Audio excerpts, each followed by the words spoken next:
જંબુસર ખાતે દેવઉઠી એકાદશીની ભવ્ય ઉજવણી અંતર્ગત કૃષ્ણ મંદિરે તથા રામજી મંદિરે તુલસી વિવાહના દિવ્ય પ્રસંગનું શ્રદ્ધાભેર આયોજન કરાયું હતું। આજનો પવિત્ર દિવસ એટલે પ્રબોધિની એકાદશી, જેને દેવઉઠી એકાદશી તરીકે પણ મનાવવામાં આવે છે। આજના દિવસે રાજ્યભરમાં તુલસી વિવાહની ભવ્ય રંગેચંગે ભવ્ય ઉજવણી કરવામાં આવે છે। ત્યારે જંબુસર નગરના ગણેશ ચોક વિસ્તારમાં મઢીવાડી ખડકી સ્થિત કૃષ્ણ મંદિરે તથા રામજી મંદિરે તુલસી વિવાહનો દિવ્ય પ્રસંગ સંપન્ન થયો હતો। કાછિયા પટેલ સમાજ દ્વારા લાલજી મહારાજ અને નકલંગ દેવ ભગવાનનું વરઘોડું મંદિરેથી ડીજેના તાલે ભક્તિરસના સથવારે નીકળી નગરના ગણેશ ચોક, ઉપલીવાટ, મુખ્ય બજાર, સોની ચકલા, લીલોતરી બજાર થઈ પરત મંદિર ખાતે આવી પહોંચ્યો હતો અને ભાવિ ભક્તો ઝૂમી ઉઠ્યા હતા।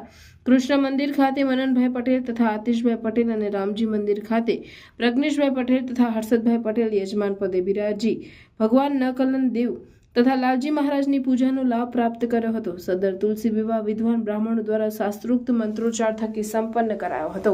આ પ્રસંગે કાછિયા પટેલ સમાજ અગ્રણીઓ હરીશભાઈ પટેલ, ધર્મેશભાઈ પટેલ, પૂનમભાઈ પટેલ, વિશાલભાઈ પટેલ, અશોકભાઈ પટેલ સહિત મોટી સંખ્યામાં ભાઈઓ બહેનો હાજર રહ્યા હતા।